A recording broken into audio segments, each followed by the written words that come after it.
welcome to today's vlog. I'm Tony. And I'm Jan. That's right, and you know your names so that we're all okay. Everybody knows everybody. Well, sorry, I'm waffling on.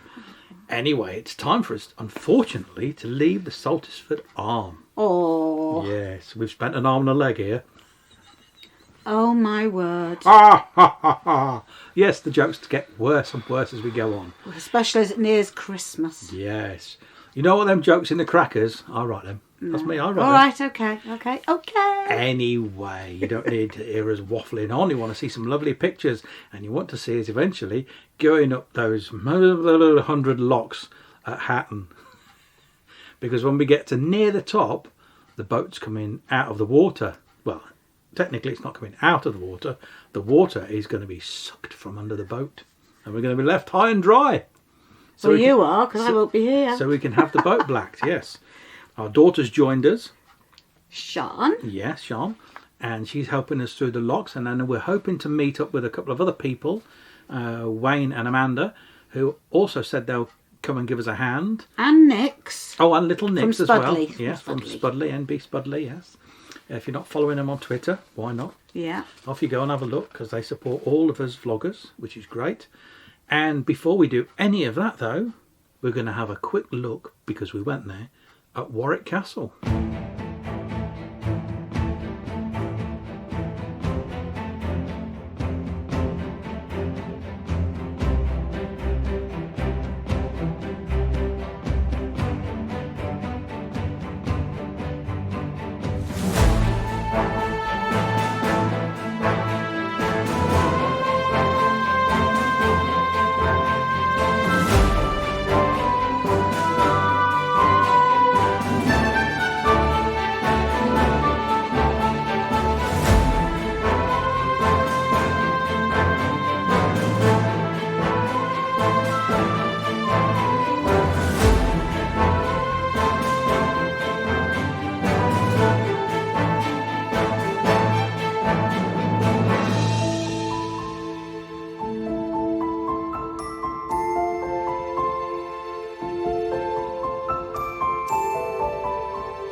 With all the sightseeing done, it was time to leave the Saltersford arm and make our way up the Hatton Flight.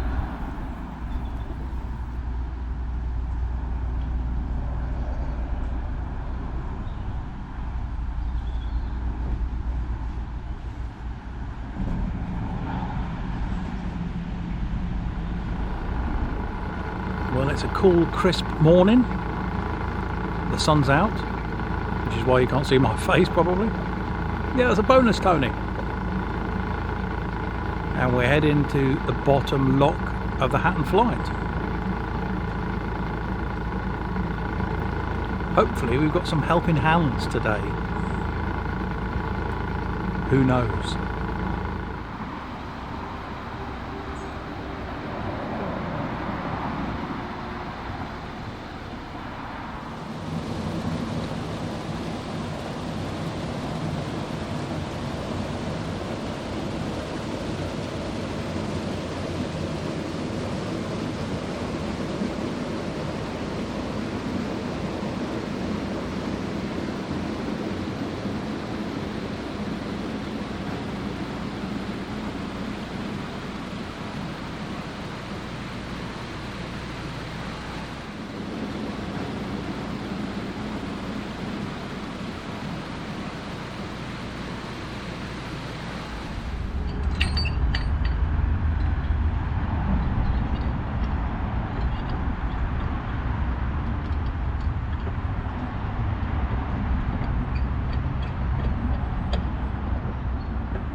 Jan's just informed me there's a boat coming down, so that means the lock should be in our favour.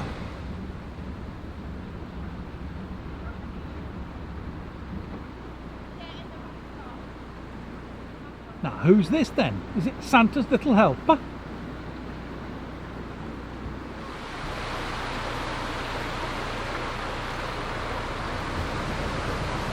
Well, we have got Santa's little helpers today, haven't we? We've got Amanda and Wayne, and little Nix, and daughter Sian. Okay, Mr. Wayne.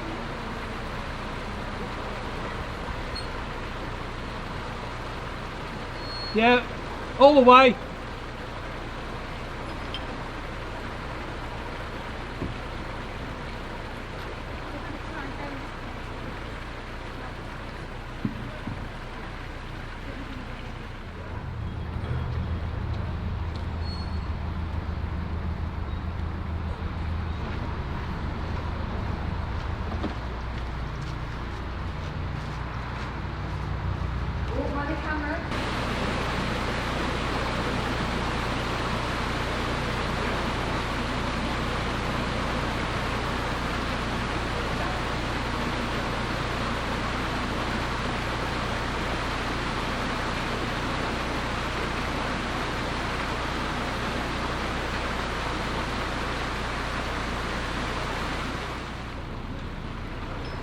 Okay, Wayne.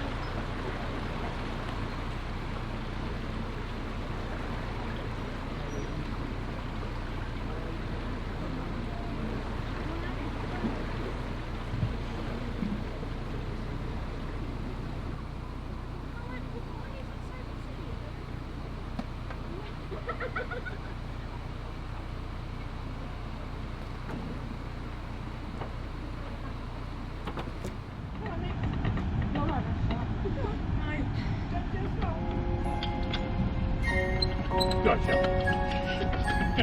This is the worst part, trying to get it off. Yay! And it's not until you get about here that you realise the mammoth task that befalls you in front of your eyes.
Day one of blacking and other works that we're going to get done here in this dry dock. It doesn't look like a dry dock at the moment because obviously it looks just like a lock, and effectively that's what it is. Here you can see Joe and Ian, who owns Knoll Hall Wharf, putting down the stop planks.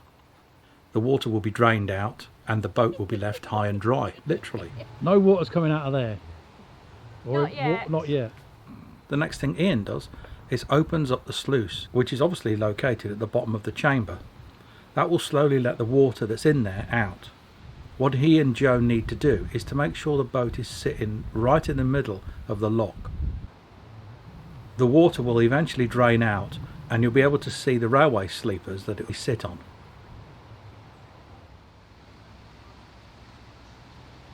It takes about 20 to 30 minutes before all the water is finally drained out, although it can take longer, especially in autumn, and as you can see the chamber gets clogged up with leaves and autumn debris.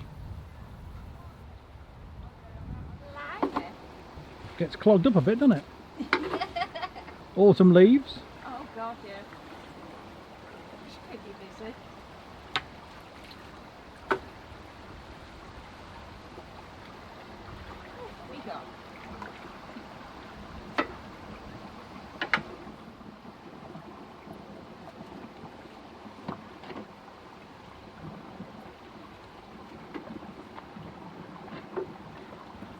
Once the dock is completely drained of water, Ian puts down a plank so that we can get on and off the boat. And then it's time to jet wash. This is the time to get all the crud and horrible old slime and algae from the last couple of years off the side of the boat. It's also a good opportunity to check to see what the steel's like.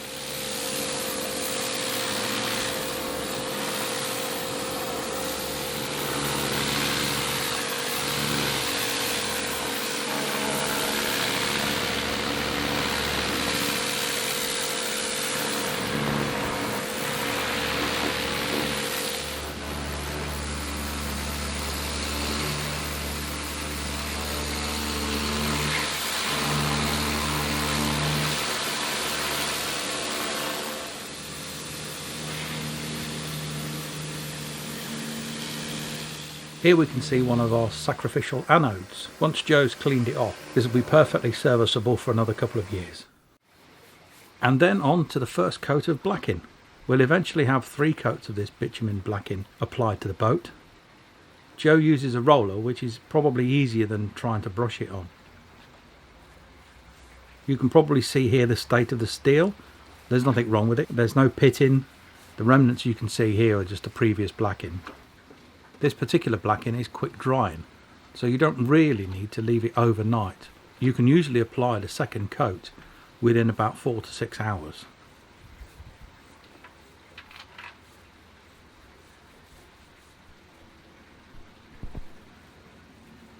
Whilst the majority of people like us hire the dock and Joe and Ian's services to do the blacking and any other work, you can of course just dry hire the dry dock, if that makes sense.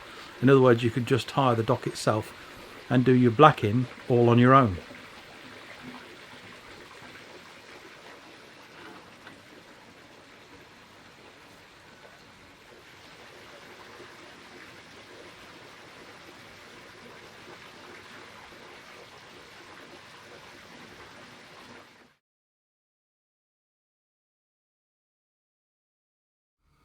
Good morning everybody. Day 2 of blacking the boat. I'm not going to bore you with filming hours and hours of boats being blacked. I'm sure you've seen that a million times. In fact, we had it done only a couple of years ago, and we filmed that as well. But I will just do a little bit today, just because it's a nice day. Although it's a bit cold this morning, I've lit the fire. One of the many jobs that Ian's going to be doing this week. I've got him a list, yes of course. I'm going to be helping. I shall be his apprentice. I'm learning more about the boat, how it works. Got to do a bit of an oil change, but I won't be filming that because you've seen that at least 3 times. But we've got a inverter that is only 1 kilowatt. It's a Heart Interface Freedom 10, hence the 1 kilowatt. I think there's a Freedom 15 and a 20, so 1.5 and 2 litre. 2 kilowatt. So only provides 1 kilowatt or 1,000 watts of power, and we do have it on because we've now got a 240 volt fridge, but it's not enough to power the washing machine, which needs 1800 watts of power. So we've purchased, in a little secret deal with somebody, a 3 kilowatt Victron inverter charger, which means that instead of running the washing machine and then having to have the generator to power it, we can run the washing machine whilst we're underway. So the engine will be running the inverter. That means we're not wasting any extra diesel when we moor up and put the generator on. We can use available power from the engine. So that's a win-win all round, I think. It means that this nice display will be changing, but that's fine because I've got one of the colour monitors from Victron as well. That should make it quite interesting. Be able to see power coming in, power going out. Oh, there we go. But that's one of the things that actually talking about the generator that's going to have a service. I'm going to check the fan belts on the engine. And so that's basically it. A few other bits and pieces, I might mention them as we go. Well, the old inverter is out, been disconnected. Ian's just nipped off for lunch and to take his wife into hospital for a bit of surgery, I believe. and he said that the wiring needs to be replaced. Well, we know that with a more powerful inverter you need a bigger cable, but he's saying that the cables from the batteries need to be increased, and there's little room to spare in there. It's all very tight for space. Definitely a full day's job. What you can see there is the back of the control panel with all the cabling running down to the fuse board. You can see the battery monitor, the inverter monitor, and then the switches for all the fuses. Well, it's a few hours later. There's been some jiggery pokery going on. Evidently when the battery monitor was put in, there was a shunt put in, and for some reason it was put in a very inaccessible place. So Ian's moved that and rewired everything from the batteries to the shunt, and has got some really big cable, 70mm cable, for the new inverter. We now have a blue box, and he's just nipped back to get his crimping tool, which is left back at the workshop at Knoll. This is a quick update. All being well, all power will be restored later today. No, that's not a dirty great big bird that's done a dirty great big poo. That was me last night getting the 240 volt cable off the roof, because we'd had it on when we were at Saltersford, and as you can see probably it had fallen down by the gunnels and into the mud below.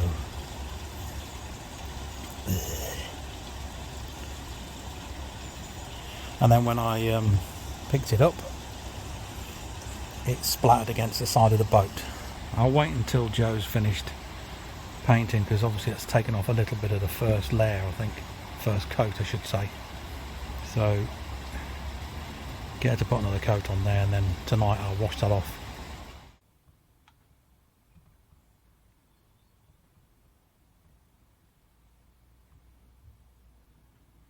Well, the new inverter is finally in. I think you'll agree it makes a bit of a difference.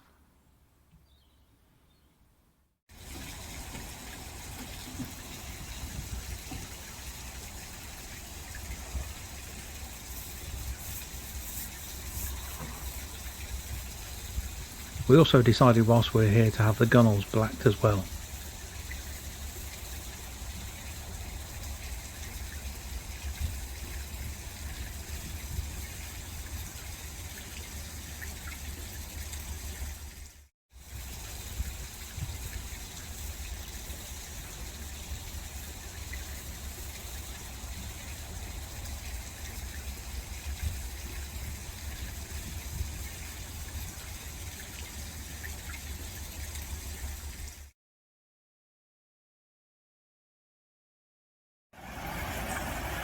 Right, we're at the end of our blacking week.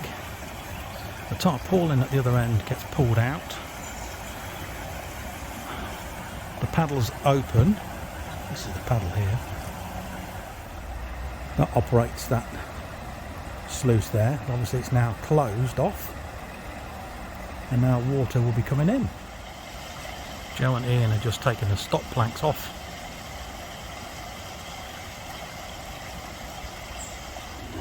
Jan's washing nervously. Oh look, water's coming in now.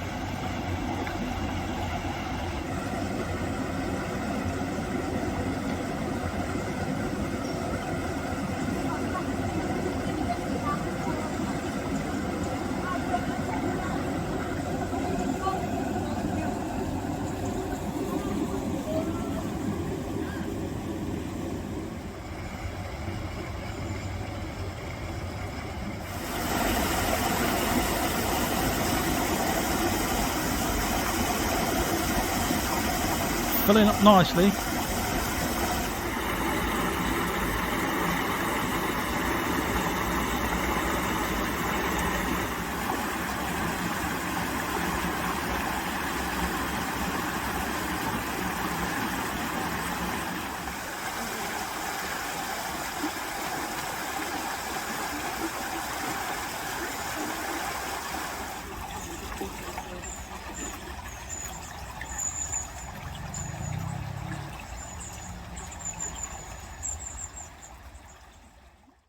there we go then. All the boat's blacked, all the jobs are done. What do you think? I think it looks lovely. Yeah. She's been away. That was a bit Welsh, wasn't it? Yes. Lovely. Lovely, isn't it? Look you. No, she looks lovely. But I've been away and I returned last night. But I did a bit of a naughty thing, didn't I? Not that he cared. He only texted me and said, "Have you stopped to get fish and chips?" Yeah. I walked from Hatton train station on the towpath to where the boat was in the dry dock, and it was about 2.5 miles in the pitch black, and I was absolutely drenched and tired when I got back. Oh. But never mind, I did it. But the fire was lit. Yes, and you'd actually made a curry. Yeah, there you go. A curry was on the go as well. So, there you go. So you were definitely warm, weren't you? Anyway, I'm waffling now. Yeah. We hope you've enjoyed this vlog with the castle, the locks. Thanks to everybody who helped us. Yeah, my God, it just made such a difference having Wayne and Amanda and Sian and little Nick's there as well. Yeah. It was just so much easier. And we did treat them to a little bit of a breakfasty, foodie thing up at the Hatton Calf. Yeah, lovely place. Good value for money, yeah, very good. Value good. For money, good service, excellent food.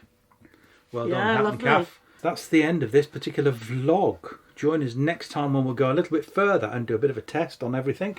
Make sure the boat's all tickety-boo, and I'm sure she is. That'll be going up to the junction and back, so we won't be going that far, but a lovely autumn cruise. If you've enjoyed this particular cruise and Warwick Castle and everything else, thumbs up for a like. Don't forget to subscribe to the channel if you haven't already. It does help us. Thank you very much. And then when you have subscribed, press the bell icon. Ding! Lovely. A nice Warwickshire rounding ding there. And YouTube will notify you next time we upload a vlog. In the meantime, stay safe, everybody. Happy cruising. Bye. Bye.